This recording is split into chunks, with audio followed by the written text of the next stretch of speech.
GitHub, and we also use GitHub Desktop, right? We also try to do some, we saw how we were able to add code owners. Although we could not cover the part of personal access token because of our time.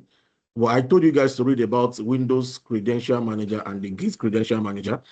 Last week also, we were able to, cover how to clone repository. For those that are hearing that for the first time, clone repository, how you manage the version control, manage your commits, and how you can push, and how also you can pull, right? And do all of those things. I mean, very interesting stuff. On Sunday, last week also, we talked about a very interesting topic, which is one of the issues that people usually encounter, is the part of dimensional modeling in Power BI. So as I said earlier last week, that if you have a very good, solid foundational background in dimensional modeling, I mean, no matter how the tables look like, no matter what data engineer is provisioning for you, you'll be able to build and make sense out of the tables that is available for you for whatever project or report that you are running, right? Or you're able to, by yourself as a Power BI developer, you'll be able to restructure, your tables, your reports in a way that will fit in and answer the questions that you want it to answer, right? We're able to model like a procurement data. And also, if you have a very good background in dimensional modeling, it also helps to even talk to data engineers better. You know how to communicate with them because of your solid background, right? So that's just the overview of last week. So today, we are covering a topic called deployment pipeline. Um, I know it's not a new topic anyway, but we are doing it because of some other things that we can try out with it. I mean, it's more than just pushing your data content, your semantic model, and your reports between different environments. Now, it cuts across that. Now, we want to do something this morning. I pray it works anyway, because sometimes I don't know. I want to do something such that we are going to change the data source, right? By the time it moves to a new environment, it means that by the time we push our content from development to testing, the data source is going to change and it's going to apply a new, or it's going to redirect your source to a new entirely, maybe a different server, or probably a different, what's it called? A different database in a server. It depends on the way you want to do it, right? There are some instances whereby both your development, testing, and your production database are going to be in the same server. And sometimes it might be different server, different database name. So it all depends on the architecture that your company is using. We determine how we are going to configure all of this. Now, if you look at this, I already have this report built. I don't have enough time to say, let's start building new report again from the scratch from anywhere. No, we are not doing that.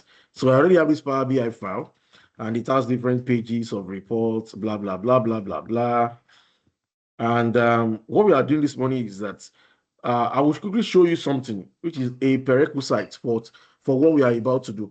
It means that before you even start to, uh, before you think of this kind of context, this kind of scenario, that you want to switch the data source of your Power BI when it gets to a new environment, one of the requirements is that you must set up what is called a query parameter inside of your Power Query, right? So in our scenario now, we have both our tests and our development data sources in the same server, right? One is called transaction, the other is called list_db, right? So the one that we are publishing with is the transaction one. But by the time we get to our deployment pipeline, we want to switch it to the list_db. Now, one of the issues also is that, let's say you didn't set up the query parameter, and you published the report, and you created what's it called? And you created a pipeline. Now, the issue is that it might not detect that parameter when you are trying to set up your parameter rules. It might not detect it because of the issue is that the metadata of your report might not be caged. Sorry, the word is that it might have been caged, and it might not refresh the metadata by the time you are trying to move things around different environments in your pipeline. So the best way to do this is that on your first publish, right, is when you should make sure you have set up these query parameters so that your deployment pipeline can catch it once and for all. Unless you have to, or else you have to delete the pipeline, recreate it, and now republish it to probably a new workspace again or something, depending on how you want to do it. Just making sure that the pipeline, catches that on you on your first for the first time you are creating the pipeline. I hope that part is clear to us. Is it clear to us? Is there anybody here that this is completely new for you? The whole concept of query parameter and deployment pipeline. If it's completely, please just raise up your hand if it's completely new to you, so I can explain this as if I'm explaining to a beginner. Kosi, it's completely new to you, right? Precious, okay, I see three. Rafia too is complete. Tosin Balogun, oh my God. Okay, you know what? Let me just explain it from the scratch. So let me go to our Power Query and show you something. Transform data. Transform data.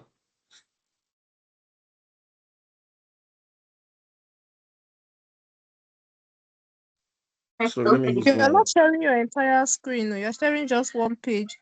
Don't worry, I will bring it to this page. It's the way this thing works. Sometimes when you open Power Query, it opens on another page entirely. So don't worry, you will see it now. I want to use my headset. Sorry. Okay, can you guys hear me now? Hello? Hello, we can hear you. You can hear me? You. Okay. Okay, I'm testing out I'm doing testing 1, 2, 3. So this was what I did when I wanted to bring. So you see all these other data here, they are a completely different data. This one is another set. This one is other queries, right? Now, I set up parameter before on this one. But I had to remove it when I was trying to prepare for this class. So the one I did initially was the one that we had this ship mode as a table. So we wanted something that we were able to filter the table based on different ship mode, and we can change the parameter, right? Now, if you look at this one, I have a parameter for the server. So this is my server here, right? Is an on-prem source. So it's SQL server. So you see, I have my server here, and I have my what's it called here? My database called transactions. I have two actually. I have list underscore DB, and I have transaction. Now I have a video on my YouTube channel where I taught how to create query parameters. So I would advise that you guys should watch that video for you to understand better how to create your own query parameter. But this is it. So how we do this is that we go to manage parameters and you see a new parameter. So it means that, let me explain what I'm trying to do. If you look at this, my query one, the query one is the actual data. Now, I have a sales data in two databases in the same server, right? The same data is just that one is for development. Now, what that means is that the development one, the assumption here, the mental assumption here is that the development one is not yet clean enough for reporting. It's just where probably the raw data lands and everything like that. That's the assumption. Now, the testing one is that, okay, they've made some changes, they've made some restructuring, they've cleaned the data, blah, blah, blah, blah, blah, blah. That one can be used now for reporting and all, right? So that's just the assumption that they've done some cleaning, some restructuring and all. Now, when I want to bring in my data, I did not add code. The actual database that I want to connect to, right? I did not say connect to transaction database or connect to list underscore DB database, right? What I did was to use what is called parameters. It means that parameters is a way of changing your data source, right, in a more automated manner, such that you don't have to always come back to your Power Query and start changing and start hard coding or changing or manually changing your data source at every time you want to redirect it. Do you understand what I'm saying, guys? Does it make sense to you? So it means that when you are connecting your Power BI to that source, so what you are doing is that you are not giving it a particular database or server to connect to. So you'll not be the one to go and list. See now, see what we did here now. If I go to transaction now and go to manage parameters here, you will see that it was me that now went to list out all the database that I have in that server that my Power BI can connect to and can redirect to at any time I change. Does it make sense to us, guys? Does it make sense? So you see how I do Yes, it now? yes. You see the list underscore DB. You see the transactions. So these are the databases that I'm dealing with. They have the same data, the same column, the same, not the same number of rows though, but the same column name. So it's just that one is for development, that means not yet cleaned very well enough, and one is for probably testing, or we call it production, whatever. It's just how you understand it mentally, right? So we have, today's topic is deployment pipeline in Power BI. Deployment pipeline in Power BI, right? Okay, so you see that I only have one server. That's why you don't see a list of servers here. I only have one server, right? So assuming there's some other scenarios that you'll be interchanging both the server and interchanging the database too, right? Is that clear, please, up to this point? Let me know if it's not clear, guys. Okay, it seems everybody's fine. Okay, so now I will also set up the current value. So there's a default value. It means that by default it should be on this, and the current value means that it currently should be on this. So most times it's always the same value that we put on both current and default when we are setting up the parameter. So if you look at the database also, I'm saying that don't connect to any particular database, just use the parameter, right? So by default it can be on this okay, this part now is default a list dot underscore DB, but current is transaction, right? So that's just the idea, right? So that when you now move your content to a new workspace when you're creating that deployment pipeline, it redirects your source to the new source now and not the old one on the development. So then by the time we do it practically, you understand it better. So let me bring in my browser now. So when that one is clear, I'm going to close and apply. Since you guys already understand the idea here, I'm going to close and apply. I didn't do anything anyway. So as I said earlier, set up the query parameters properly. Make sure you do that before you publish the first time. So I'll bring in my other browser here. Just hold on for me, please. Okay. So let me know if you can see my browser. Can you see my browser? Okay, thank you. So as usual, app.powerbi.com. And I didn't tell you, I think you will need probably, is it a premium license before you can do this? Can't remember exactly which one. I'm not sure whether a pro can do it. Mr. Oluwole, can a pro do it? No. Okay. I know a pro cannot do it, but I wasn't sure. So it has to be a premium license. Okay. So I'm going to go to workspaces. Let me create a new one. I'll create a new workspace, and I'll call it Data Job Nigeria new workspace, right? I'll call it that name, and I will make sure that I change it to either a premium per user. But the only issue with this is that it means that if I put it on the premium per user this thing, it means that the report consumers also need to be a PPU, or need to be on PPU license. So that's the only challenge here now. But I'm going to put it on Fabric Trial, right? My Fabric Trial is in US West 3. I can set up let me just put it on small semantic model storage. Let me just put it large, no problem. I'm going to apply. So I've created a new workspace now. So I'm going to publish my Power BI report in that new workspace I just created. So I'm going to click on publish as usual. Publish, it's telling you to save. Then it's going to bring a list of all the workspaces that you have. And the one I just created now, where is it? That's the DJNU workspace. I'm going to publish in that workspace. Right? Okay. So before we go ahead, why do we even need to know about deployment pipeline as a Power BI developer? As a Power BI developer, you are not just a regular report builder that just build reports and publish it. You have to do things in the agile way, right? It means that things has to go in process, right? Now, the reason for creating a deployment pipeline, okay, don't worry, I'll sort out this issue. So another thing you must look out for is this problem, or this data set disconnection. It can happen. So I'm going to go back to my browser. I'm going back to my browser and I'll refresh this. Okay, good. It's already there.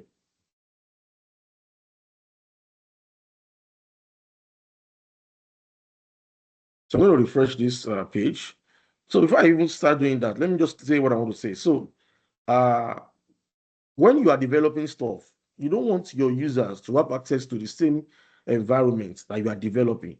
It means that you are adding new measures, you are adding new charts, you are probably deleting measures, you are restructuring the model, you are doing a lot of changes, and you don't want your users to be confused. So you only want you want to have a safe space. That's the development workspace, like this one that I've just added here. Now this one is the development workspace where you are going to be making all the changes. Right now, by the time you are making the changes, the one that you already gave access to the users to use, they will not see those changes there automatically, right? So when you make the changes, you now push the changes to the production one workspace. That's where your users will now have access to view all the changes that you have made. They will now see it on the reports, right? It will now come to them. So when you push, when you have this one here, that you are making the changes, this one is for only the developers. That means that all the developers that have different reports in this workspace, they will have access to come there, edit, do whatever they want to do, republish something, change something on Power BI desktop, publish it again, do all their development stuff, right? Make all their changes. The users will don't have access to this workspace at all. It means that they don't have access to any reports in this workspace, right? Now, there will be another workspace that is we call testing. Now, that testing is what we call user acceptance testing, right? It means that when you create a new report, there's some set of people, probably in your data team, or it might be a small unit of the stakeholders that want to use it. Maybe, like, for example, there are 10 people that want to consume the report. You just select 2 out of them to represent people that will test out the report, whether it meets all the initial requirements that you have gathered before you start building that report.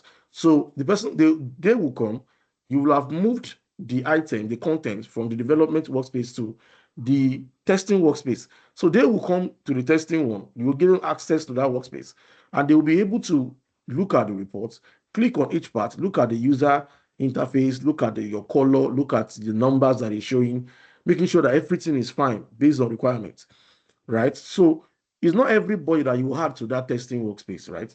Now, after then, you now push it to the production one. That's the third workspace.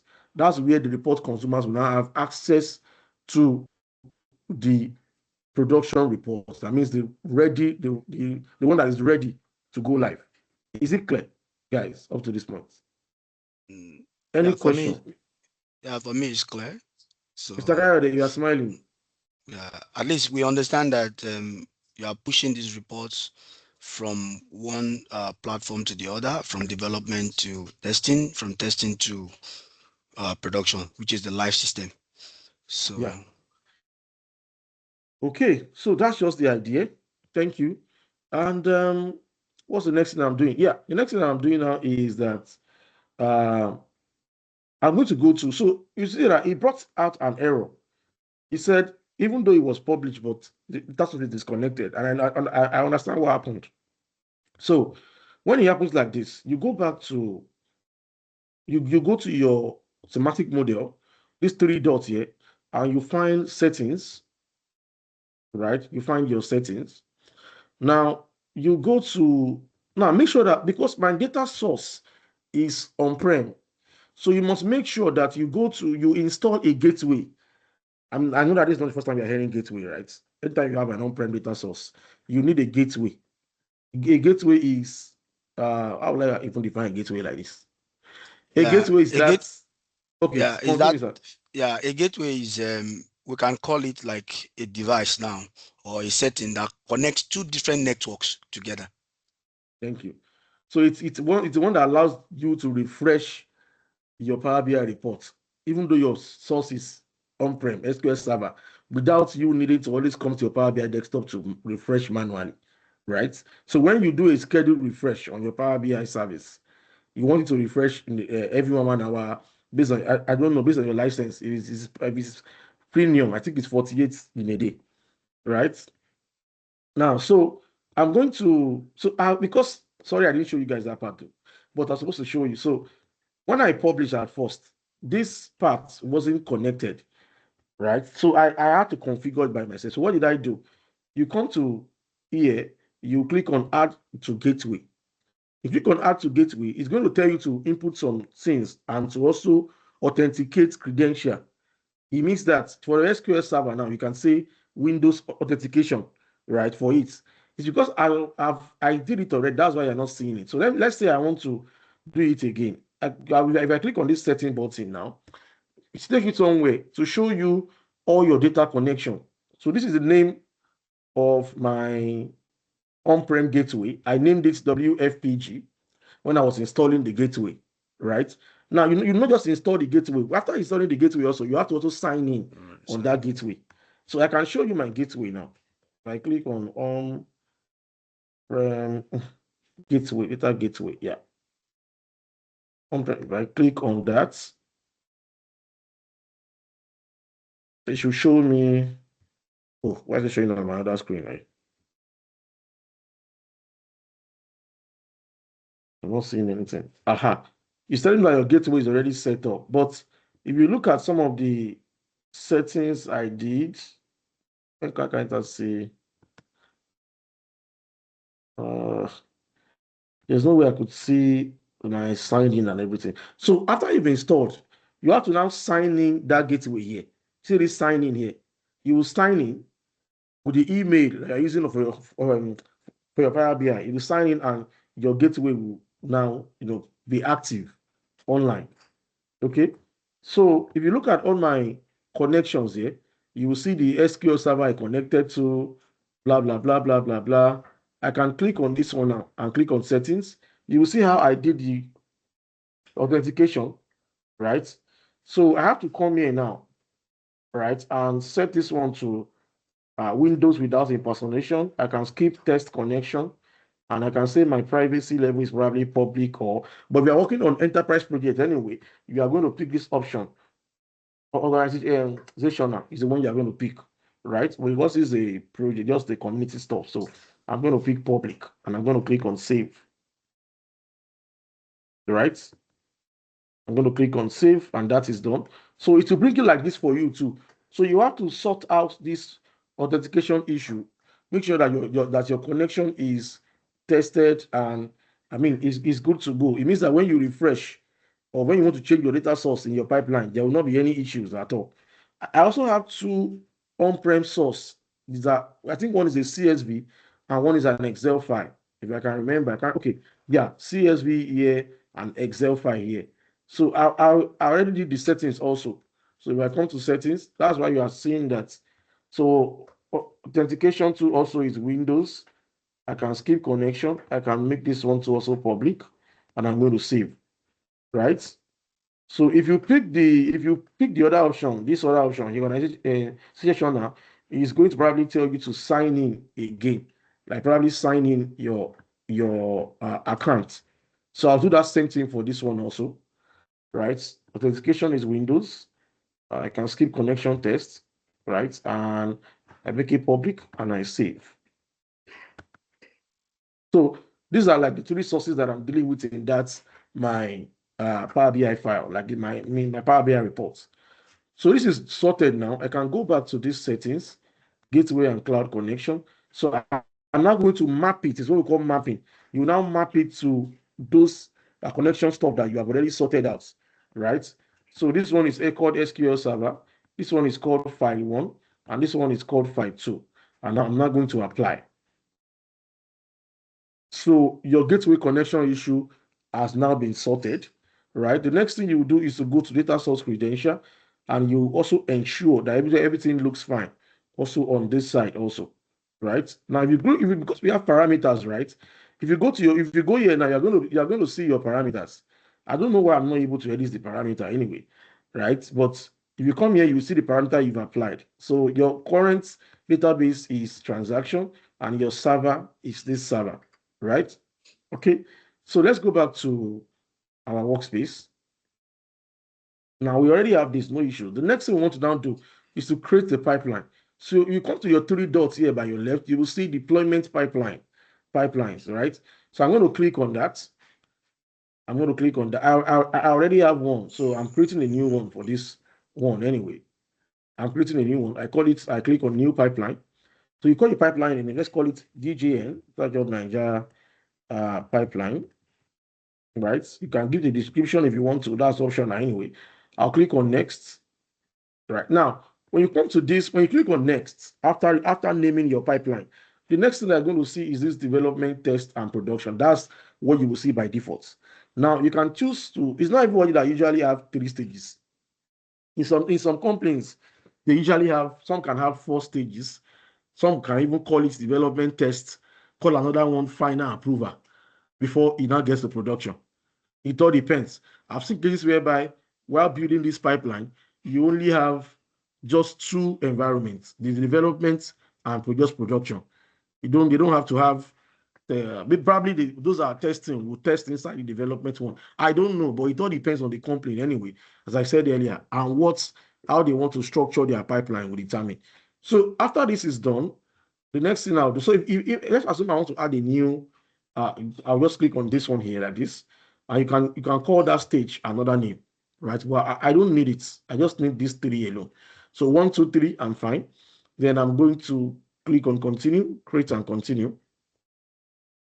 Now, when you are done doing that, the next thing that you're going to do is to now assign a workspace to this pipeline, to the development pipeline, right? So I'll come here, I will assign a workspace. This is the workspace that I just created, my DGN underscore new underscore workspace. I'm going to click on that, and I'm going to click on this assign. And it's going to assign that workspace to the development environment.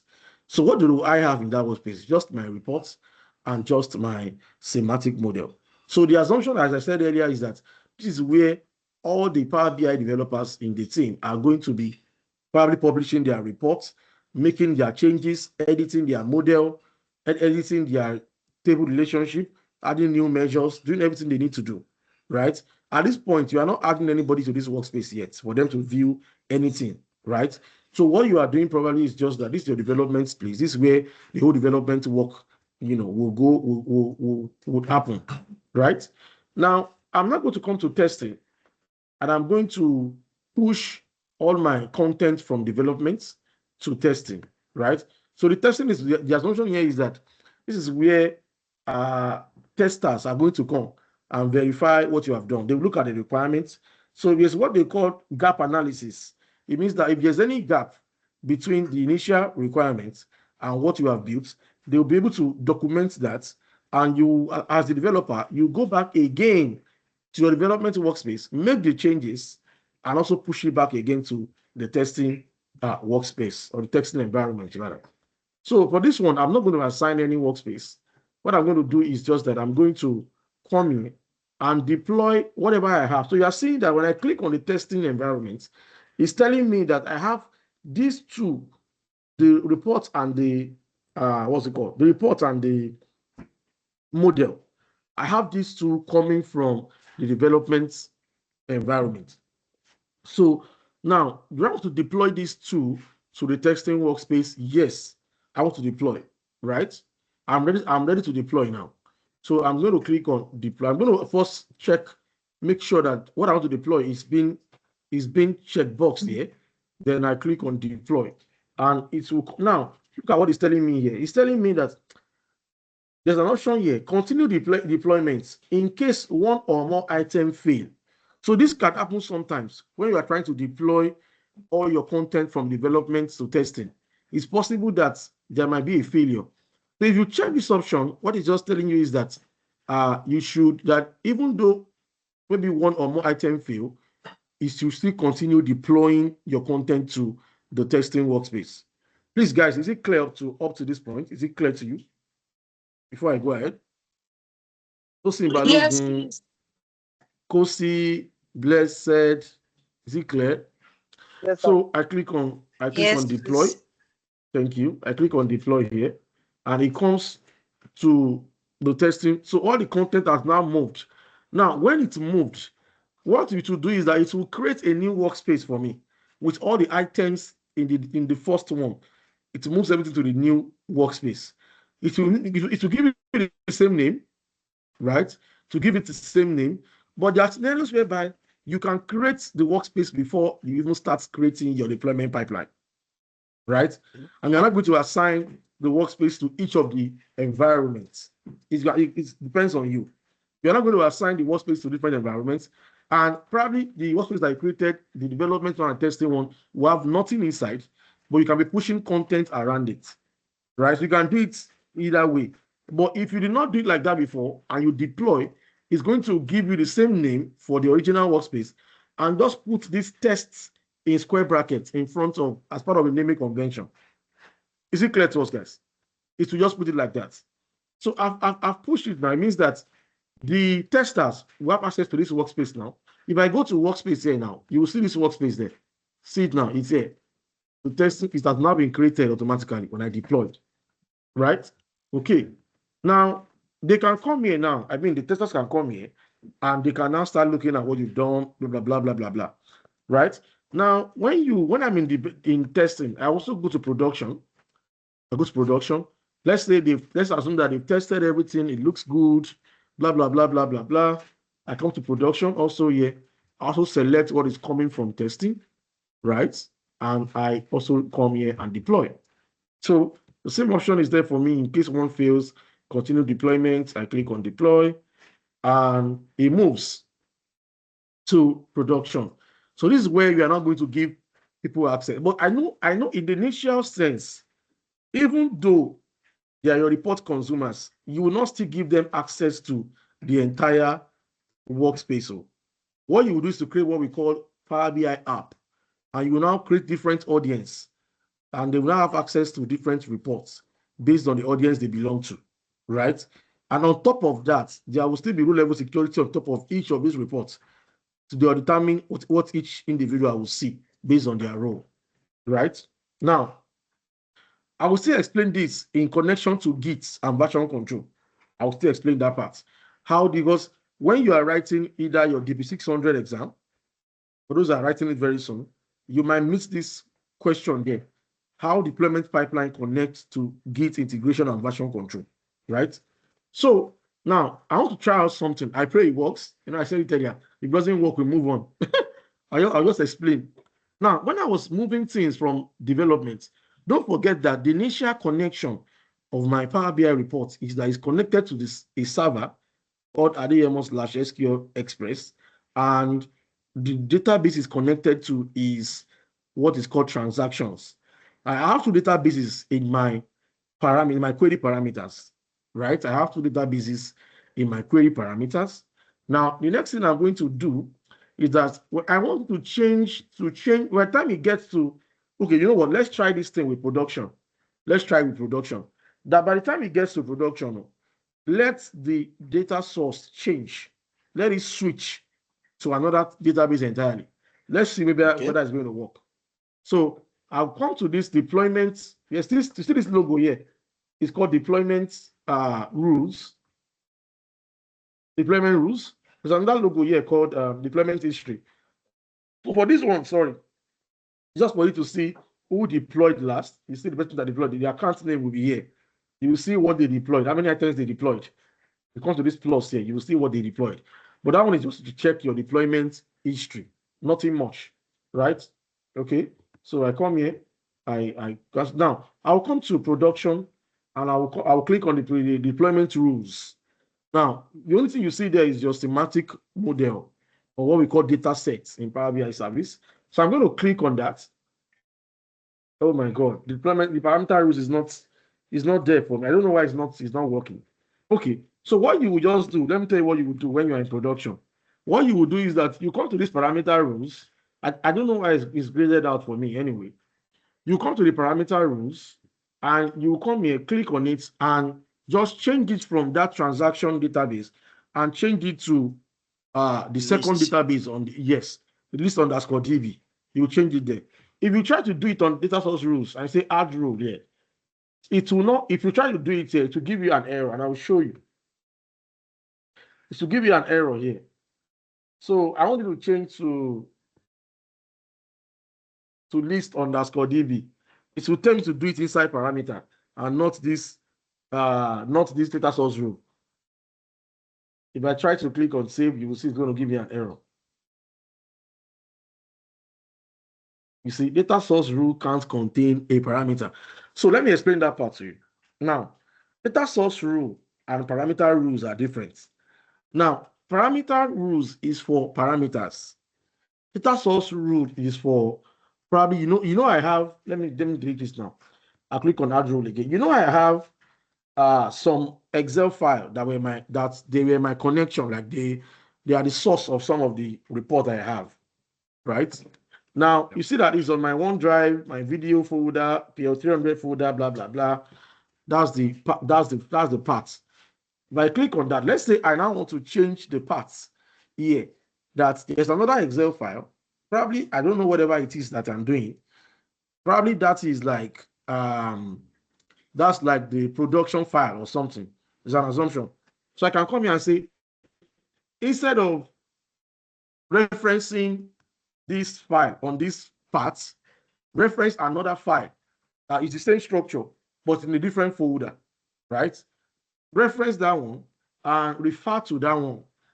That's what this one is about, right? Now, for the parameter rule is for the parameter that you have created, that you created on inside of your Power Query as part of your query parameters. So there are two different. Sorry, what's Rafia saying?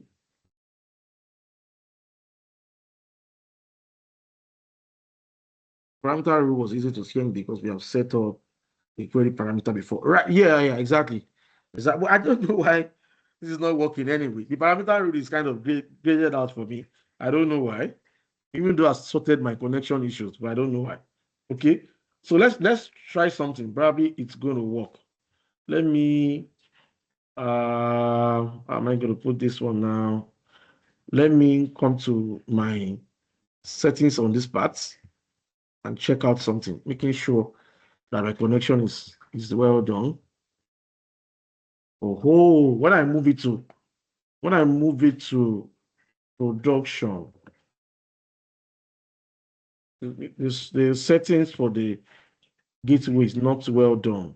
Okay, let me see if I can apply that. Data source credentials, admin has granted, blah blah blah. Parameters is there. Okay. This one doesn't need to validate. This thing as well. Because I clicked on skip connection. Okay, let me go back now and see whether I'm able to apply the parameter rules now. It's not still working for me. Let me go to the testing one. I know it's going to have the same issue also. So I come here, settings. Okay, I click on settings here. And I also go to gateway and client connection, blah, blah, blah. File 1, file 2, SQL Server, apply. Okay. Data source credentials, query parameters is well there. Okay. Then I go back again, go back to my pipeline, probably refresh this page. Okay. Let's see whether it's going to work now. If it doesn't work again, I mean, there's nothing we can do.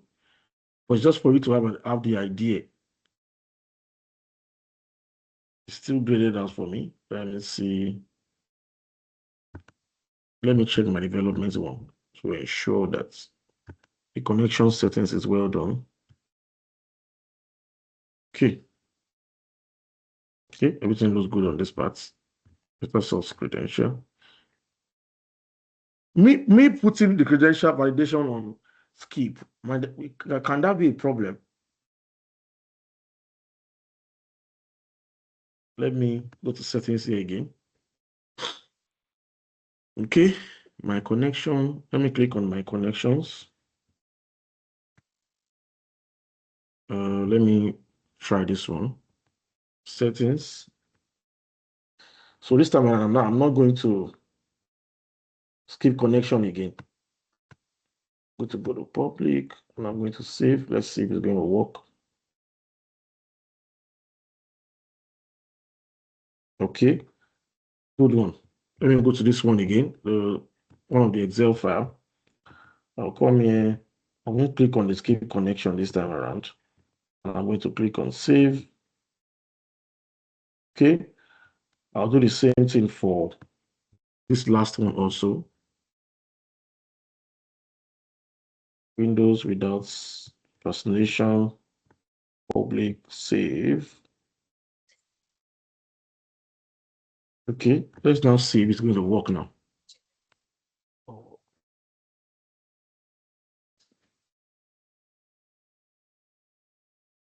Okay, let me refresh.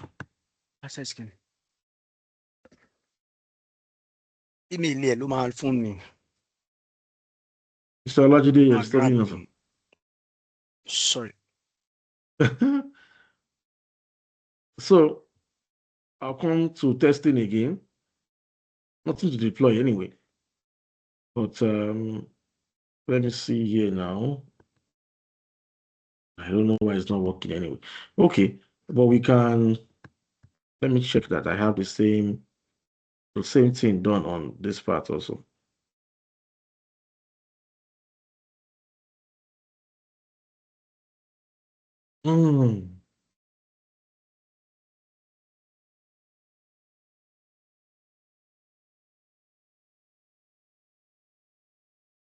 Okay. I got my connection, settings, authentication is Windows.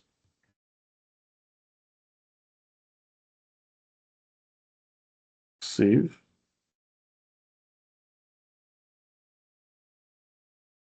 I think that should be fine. So now you will now see where this gets interesting, guys. So that's the last part we are doing for the class. So what's going on here? Loading now. Okay.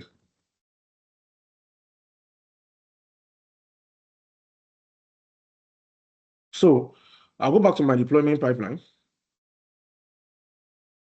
I'll go to workspaces. Sorry, I'll go to my pipeline rather.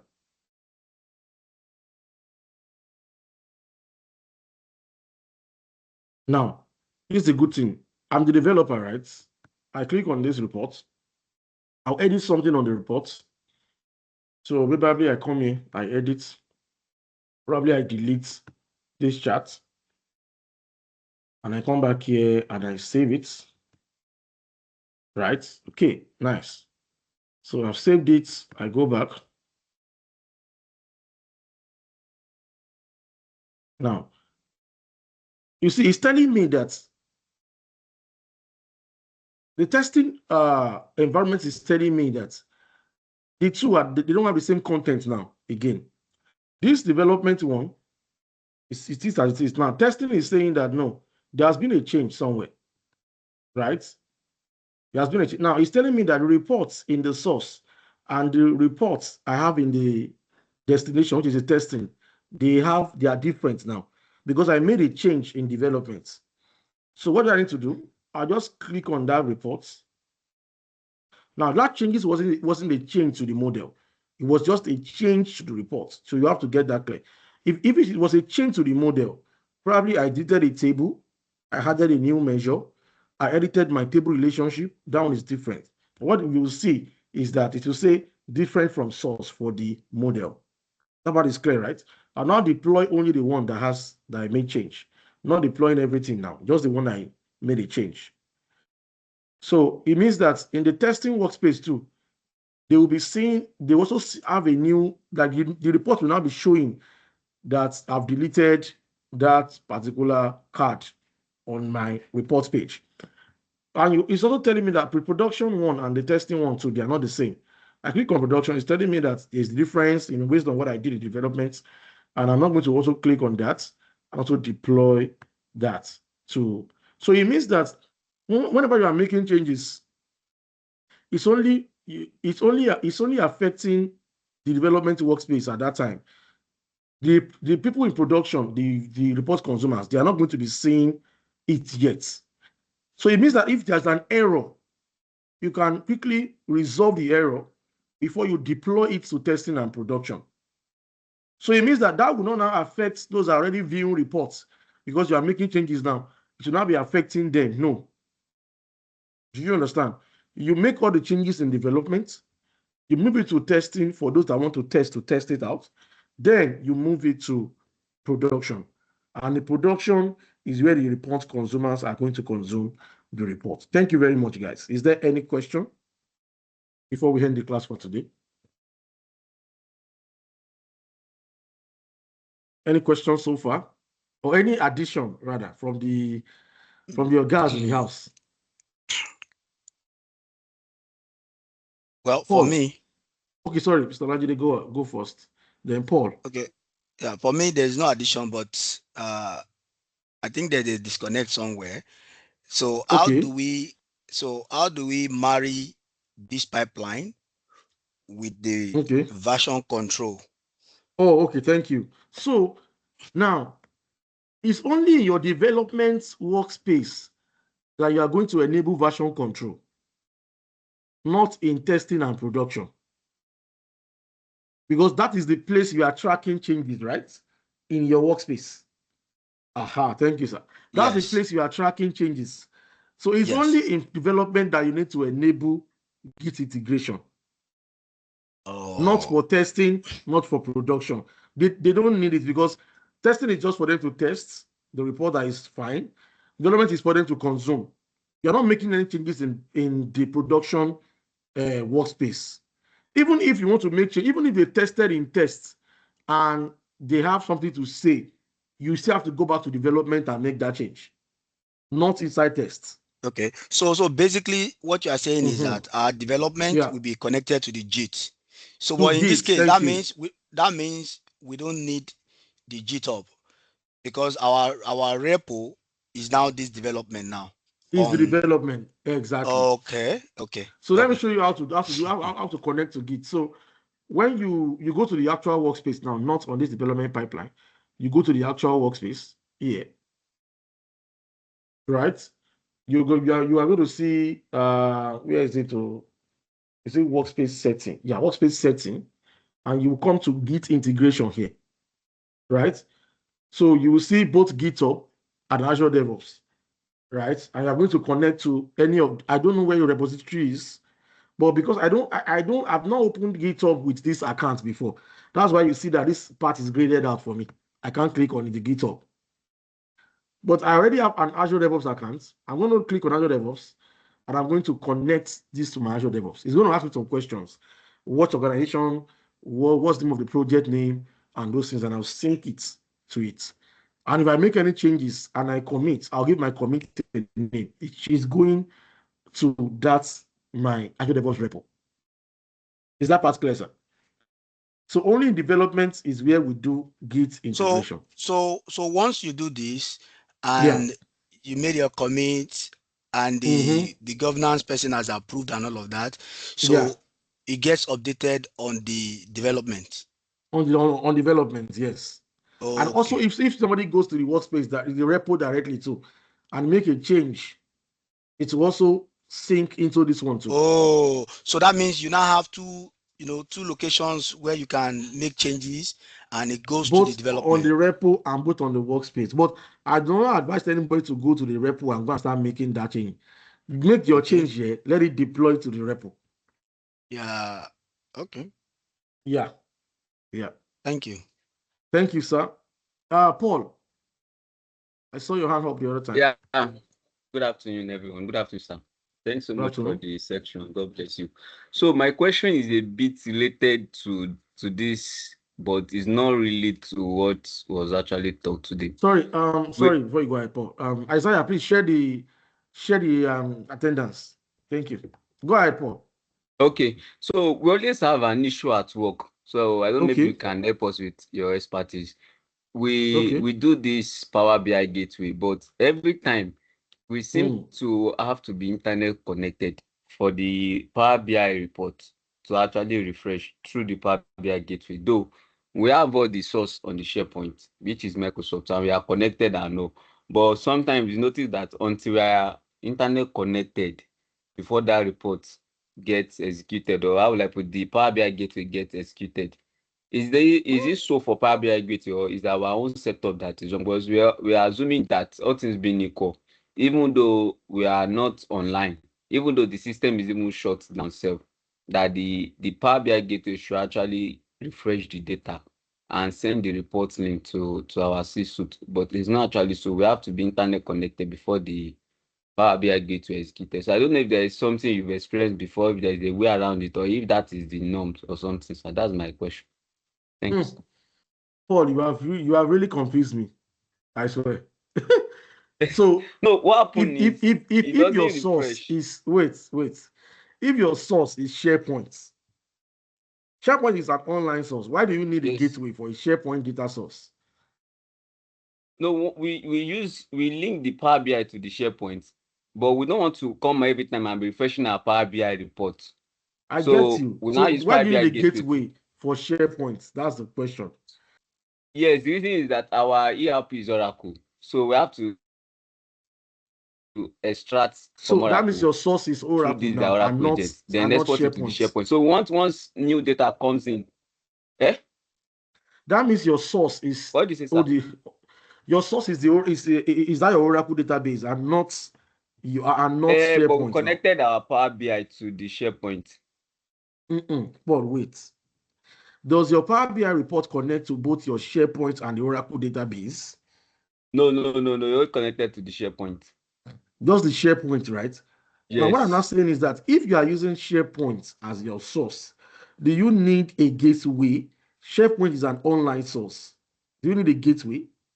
Yes, the reason is that you always want to send a report weekly to the management itself. So from Power BI, Forget service management. like this. I'm asking that if your source is SharePoint, do you need a gateway? No, we don't need a gateway. We don't need a gateway. But we needed the gateway for the auto refresh. I'm confused. Maybe the guy should help me out. Mr. Oluwole, can you Where's help your us on data this? source from? Your data source The is data from source is actually on the SharePoint. SharePoint. Yes. If it's coming from a SharePoint, you don't need a gateway. That's where I'm Now, confused. my question now is, what is the gateway used for?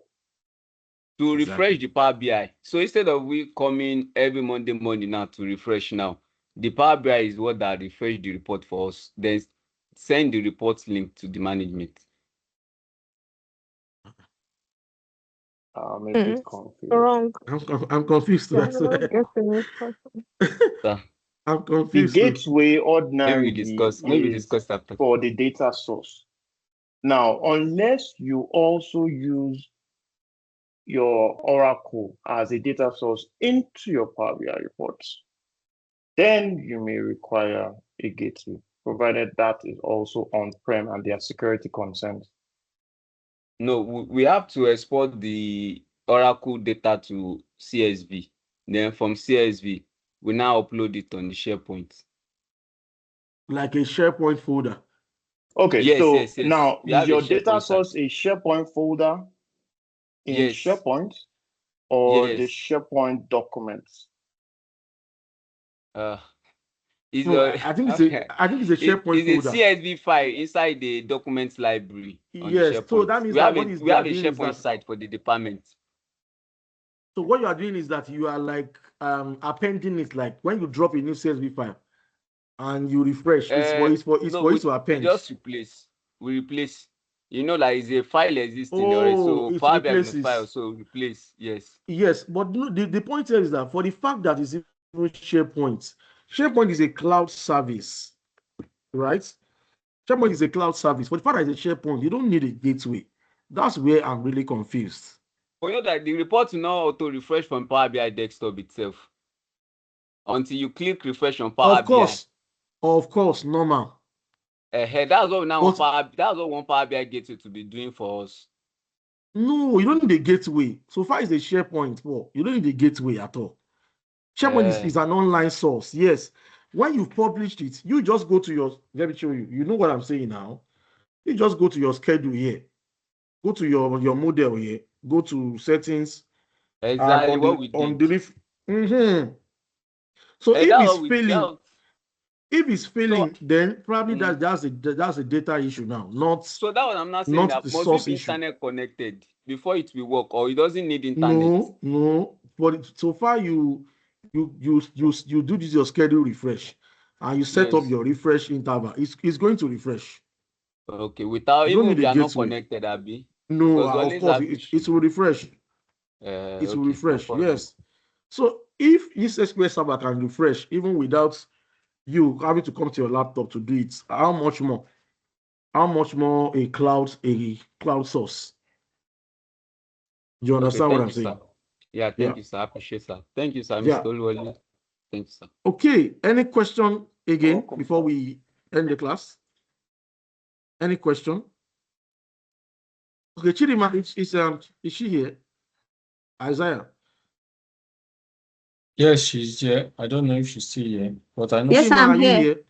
Yes, Sorry, I'm here. So what do we have for tomorrow, please? What do we have for tomorrow? Okay, let me check. Just a minute. Okay. If there are no questions, please fill in the attendance form. Power BI apps, right? Okay. Yes, sir. So we're doing Power BI apps tomorrow, guys. Join 1 p.m. Central American time. That will be 7 p.m. West African time. And I don't know what's the time for Alberta, Mr. Oluwole. What's the time zone? Is it Eastern or what do they call Mountain it? Time. Mountain time. Mountain thank you. time. Yeah. Yeah, Alberta is just 1 hour. It's 1 hour behind Central Time. Yeah. Yeah. Okay. Thank you very much, guys. I appreciate you for joining. I'll see you tomorrow. And please fill in your attendance. Thank you very much. God bless you. Have a lovely weekend. Thank you very much. Goodbye, everyone. Thank you. Goodbye.